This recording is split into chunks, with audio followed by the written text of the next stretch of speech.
there is a fatal accident yaitika muguta reGweru panguva ino.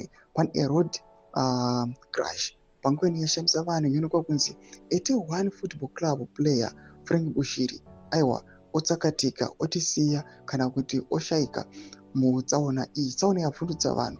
Even mapictures semamwe amuri kuona in the video, vanhu vari kunyatsokushaya kuti zvakanyatsombofamba sei.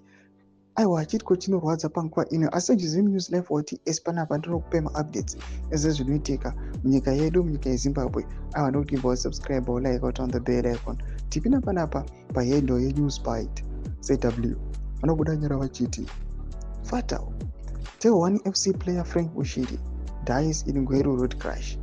A fatal road accident occurred this morning near Richmond in Gweru at a cave just after Regina Mundi High School.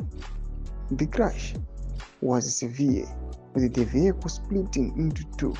The driver, T1 FC player Frank Bushiri, died on the spot.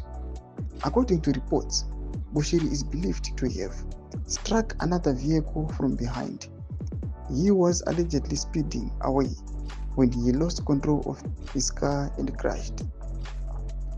The incident is a sobering reminder to all motorists to exercise caution and drive safely on the roads.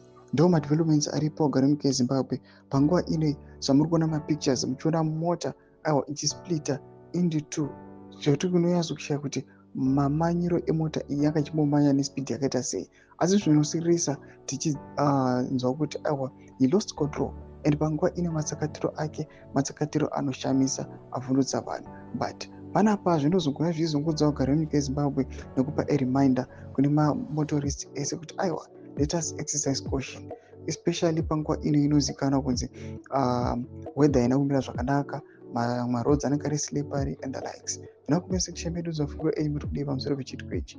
So subscribe or like, check on the bell icon.